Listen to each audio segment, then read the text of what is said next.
Come along with me, and I know you'll see that a song changes everything.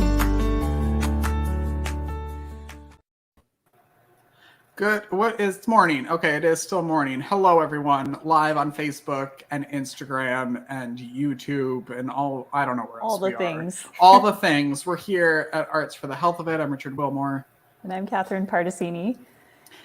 Can I just say that I'm fangirling a little bit because I'm a huge America's Got Talent fan. I'm going to Las Vegas next weekend and going to the live show in Vegas. Sure. And so I remember watching your audition. I remember watching that entire thing, crying through all of it and thinking like, I want to do this in the hospital with all of the nurses. And now we get to talk to someone who is actually a part of it. And so I'm very excited today to talk to you, Danielle. I'm very excited to be here. Thank you for having me. Of course. Can you tell everybody who you are, what you do during, what you went to school for, and then we'll get into how you make it amazing, even more amazing than you already are. Hi, everyone. My name's Danielle Filippone. I am a registered nurse, and I work in an operating room in Staten Island University, part of Northwell Health. And I've been an operating room nurse for 13 years now, and I love it. What made you go into nursing? And was music always part of that, or when did that come into play? Yeah, so my mom was diagnosed with cancer when I was 17.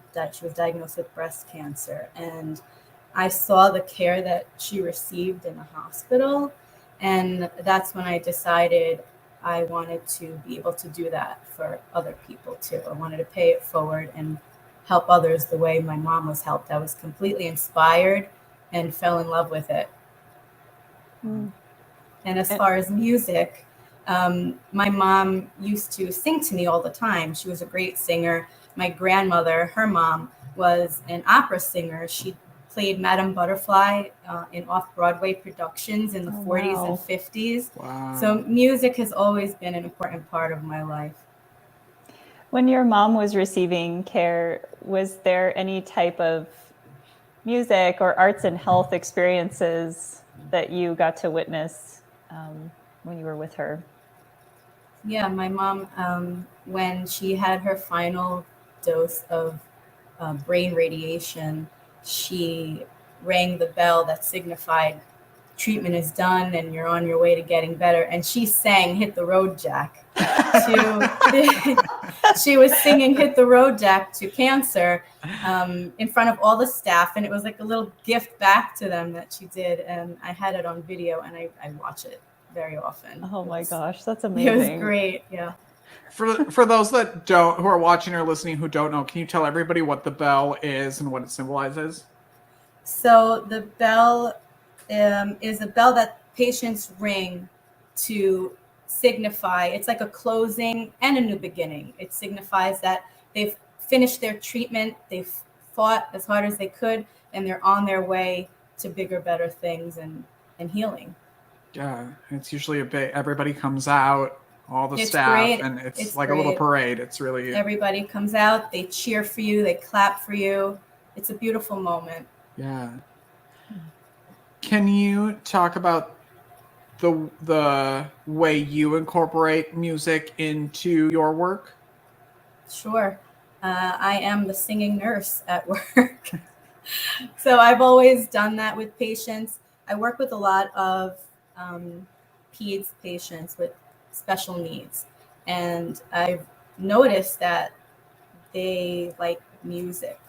You know, they're usually fixated on a show. They love a TV show. So I'll ask the parent or the guardian, what show do they like? And they'll tell me Paw Patrol or whatever it is. So, I'll start singing to them, whenever there's a problem in Adventure Bay. And it gets their attention and the kids love it. And I started to use it with adults too, to see if it would help with them in the transition into the operating room. And they've taken to it too. And since we've been on America's Got Talent, I get a lot of requests now. It's a given now. You have to sing. Yeah, I have to do it. I can't say no now. And I'm sure you're not mad about that. No, not at all. Not at all. it's it breaks the ice a little bit for the patients. These people are coming in, they're putting their life in your hands. They're wearing nothing but a gown with the opening in the back. They feel completely vulnerable. So it's a chance to make them feel comfortable and let them smile a little bit and maybe go into it with a different outlook. Do you find that other people join in as you're singing for a patient? Oh yeah. When we're wheeling patients in, somebody will come and help me, and they'll start humming along, or they'll sing along with me, and then it's like a whole parade going down the aisle to the operating room, and everybody's singing along. It's great. Oh. I was just in the hospital like a couple months ago and had some surgeries. And I remember it was the first time I'd ever been in an operating room. And they rolled me in, and there was like hard, like rock music playing. And the first thing I thought of was like, I wish they would have asked for my like requests, because this should have been playing Madonna. Exactly. That's what I would have requested. But like, it was such a jarring way. So I understand the way that it can calm people, kind of break tension. What you have no idea what's about to happen, and it is such a mood setting thing that is super important, and I love that you do that. So you started the choir during the pandemic, right? We did. November 2020, we had our first appearance. It was a YouTube event, Nurse Heroes Live, and it was a fundraiser to raise funds for people to get into nursing, to promote nursing. And it was kind of like the Brady Bunch. We were all, we couldn't be together to sing, so they sent us our parts in an email, and we had to rehearse on our own at home, and we had to record at home and send our part in, and by some musical magic that's beyond my comprehension, they put all of our voices together, and they synced it so beautifully, and it harmonized so nicely. And it was an amazing event. It was great to see. And there were some celebrities on there that we didn't get to meet, but I could still say that I sang with Andrea Bocelli, because technically I did. Even though I didn't meet him. But yeah, that's where it started. Were you? Oh, sorry. Go, Catherine. That's okay. I'm just curious, how was this something that like the hospital kind of sent out a thing like, hey, we're going to do this musical thing. Does anyone want to participate? Like, I'm curious how the choir actually, how you all came together to realize like, hey, there's a lot of people here that like to sing and can sing well and want to share it with other people. Well, the truth is, Northwell is comprised of 22 or 23 hospitals. So this was sent out everywhere. I think there were like 18,000 nurses in our system. Wow. And I think there were a few people from my unit that auditioned, but we didn't really talk about it. We were in the middle of COVID, and most of the time we didn't even see each other during the day. We were sent out to CEU and ICU. So, we didn't get to actually discuss the whole process of it. But we sent our auditions in. It was a 30-second tape. My mom, she was going through her second bout of cancer at the time. She's like, you have to do it. You have to. Mm-hmm. And I said, all right, fine, I'll send it. And on the last day on the deadline, I just sent it. I wasn't happy with it. And I was like, whatever, it is what it is. So I just sent it in. And it turned out that I was chosen to be one of the original 50.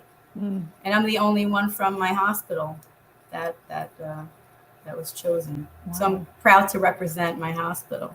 Yes. I love that the hospital wide was open to this and knew the importance of a program like this. When you first started doing it kind of on your own, what was the reaction from your coworkers or even some of the patients? Were they like, what are you doing singing in a hospital? Or were they all like, oh my gosh, this is amazing? They were all really supportive, especially my managers.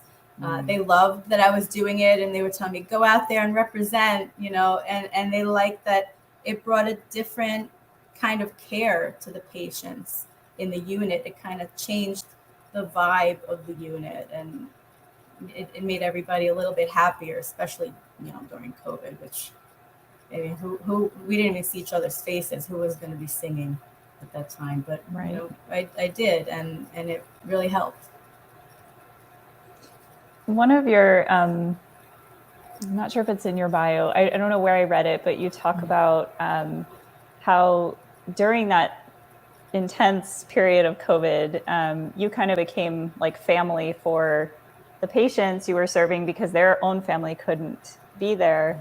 And so it seems like whether you're asking parents, like what songs do your kids like, or like with your own mom, and I imagine with the choir itself, there's kind of this tying in of family, like creating a family that isn't necessarily your biological family, but it's amazing how you all are using music to do that. Yeah, absolutely. Like I said, we didn't know each other. We're all from different hospitals. So when we finally got to be in the same room with each other, it was an instant connection.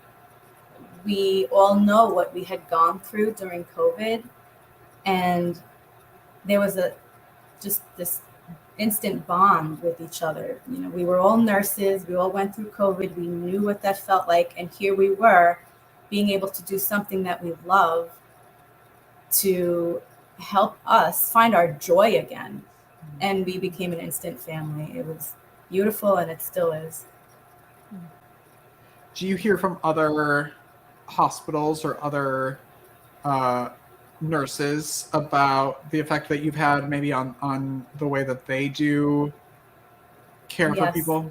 Yeah, Richard, we have, especially during our time on America's Got Talent, we received a lot of emails from nurses, all different kinds of healthcare staff, and just, regular people not in healthcare. They all reached out saying how inspiring we were, and, how amazing we made them feel, and how we lifted their spirits when they were going through their own difficult times during COVID. So it was really humbling. It was really humbling to know that we had that kind of impact. We never expected to do something like that, and it was amazing. Do you have a most requested song by people, or a song that also like means something to you? Just remember that I'm going to ask you to sing it after you answer the question. So yeah, prepare yourself. A lot of patients like Adele. So actually, one guy asked me to sing "Kickstart My Heart" by Motley Crue. Oh wow! I and I said, "You sure you want to hear that right now?" He's like, "Yeah, go ahead." But I don't know all the words to that one, but I know some Adele songs, and I sing them to the patients. You want to hear something? Do you want to sing to maybe, I don't know, some people now? Yeah, sure. When the rain is blowing in your face and the whole world is on your case, I can offer you a warm embrace to make you feel my love. When the evening shadows and the stars appear, and there is no one there to dry your tears, I can hold you for 1,000,000 years to make you feel my love. That's it. That's all I got. We're going to dry our tears. We're going to take a break. And I want to come back and talk to you about how you use music in your own life at home with your son, if that's okay. Of course, yes. And we will be right back after this. Thank you. Whether you consider yourself a musician or not, music is all around us, and it affects our everyday lives. Whether it's background music influencing our shopping habits in a store, organ music adding the vibe to a baseball game, or a playlist convincing us to keep going on that last mile of a run.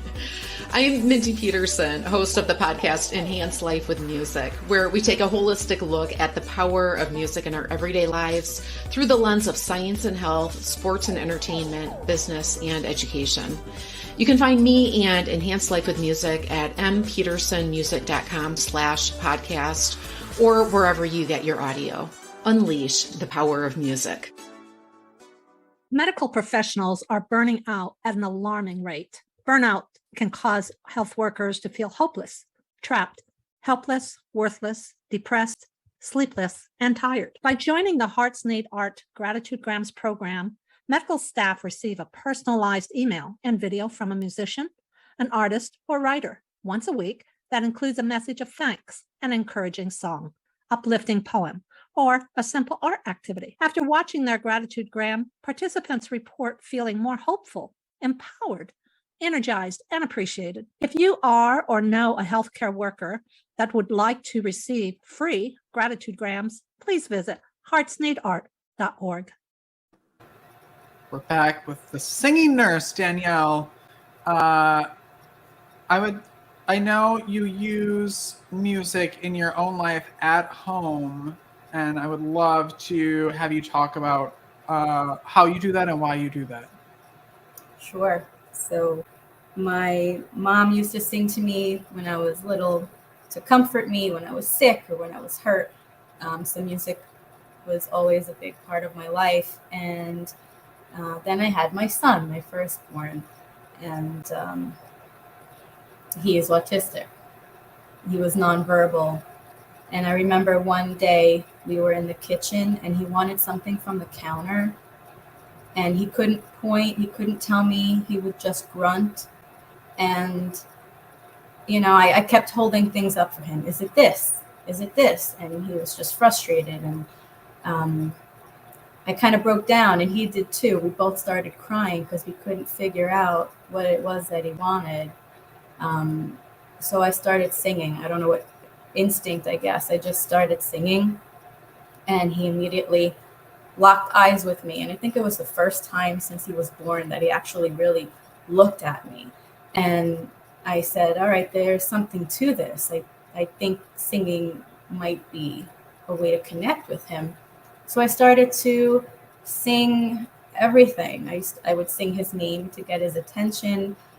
We had our routines, and I would make up a song for bath time, for bedtime, for playtime.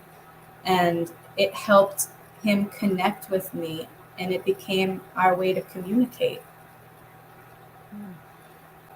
Do you have any idea like why that works? I don't know if there's some scientific meaning behind it. I know that it works with people with Alzheimer's and dementia. It helps kind of bring them back for a moment. I'm sure there is some connection because, as we all know, music heals, and he liked to hum before he started to regress. He would hum, so maybe that's why. I don't know. Just it works for him, and it works for a lot of the kids that I work with in the hospital as well. When you're, it sounds like you spend so much time using music to connect and connect with other people and care for them. And so I'm curious, like what fills you up? What keeps you kind of connected to music for your own personal self?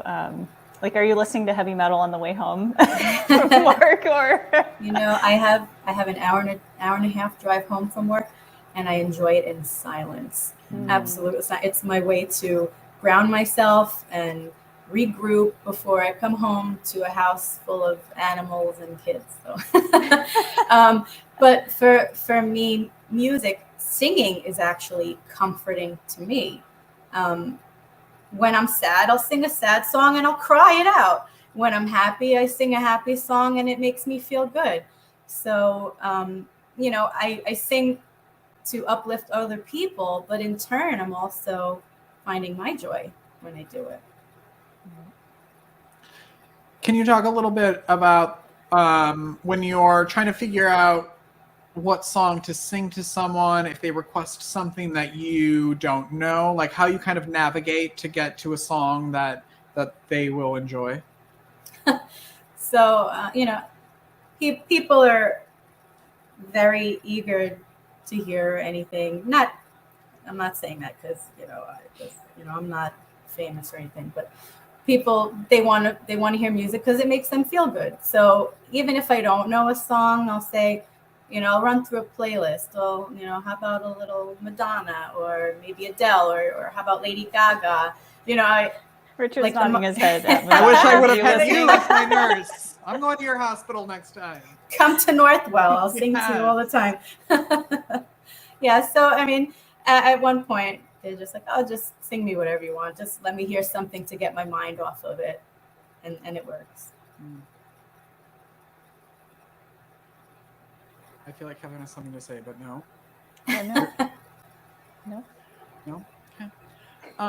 What would you say to like nursing staff, medical staff, or hospitals that don't have any sort of arts program, whether it's, what you do or, actual like visual arts? What would you say to them on everybody, staff, and why it's needed? I'd say, what are you waiting for?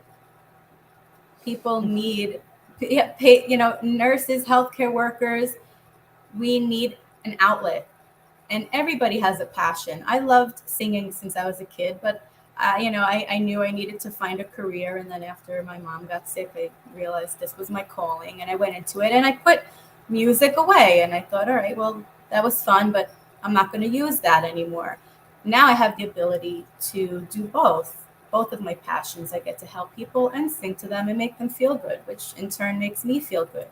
So my suggestion is to healthcare systems and healthcare workers, find your joy, find what makes you happy outside of your work, because the work is not easy.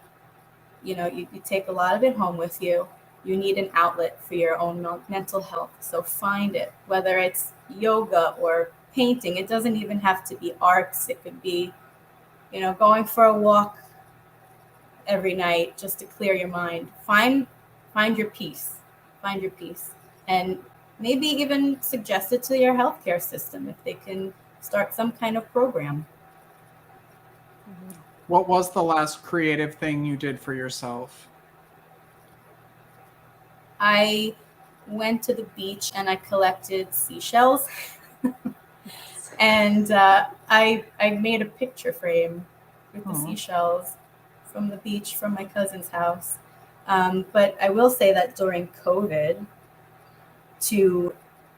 before the singing started, I started gardening, which I had never done before. I can't keep a cactus alive, but I started gardening because I felt like I needed life. I needed to like create life and have living things around me, because as you know, COVID was, what it was. I learned how to compost. I have peonies and roses everywhere. I started a vegetable garden, and that for me was an outlet during COVID. So even something like that is helpful. Just find time and do it. Just make time and do it. Be selfish. It's okay to be selfish. You have to, once in a while, you have to be a little selfish. You have to take care of yourself, because you need to be there for other people. So you have to make sure you're good. You have to make sure you're okay. Yeah, it's such a great reminder, because whether it is, as you said, whether it is music or something not what we classify as like art related, it is a form of self-expression, whether it's cooking or gardening or whatever it is. So Yeah, I appreciate you sharing that. Thank you. Of course. You're welcome. what's the best way that people can connect with you or the choir? How do people reach you?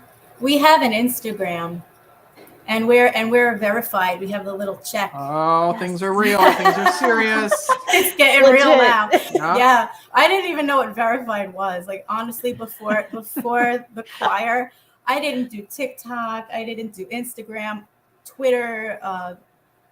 I didn't do any of those Smart. social media platform things. But now I know what verified is. I look for the little blue check. We're Northwell Health Nurse Choir on Instagram or IG. So you could find us there, and northwell.edu is our main site. Cool.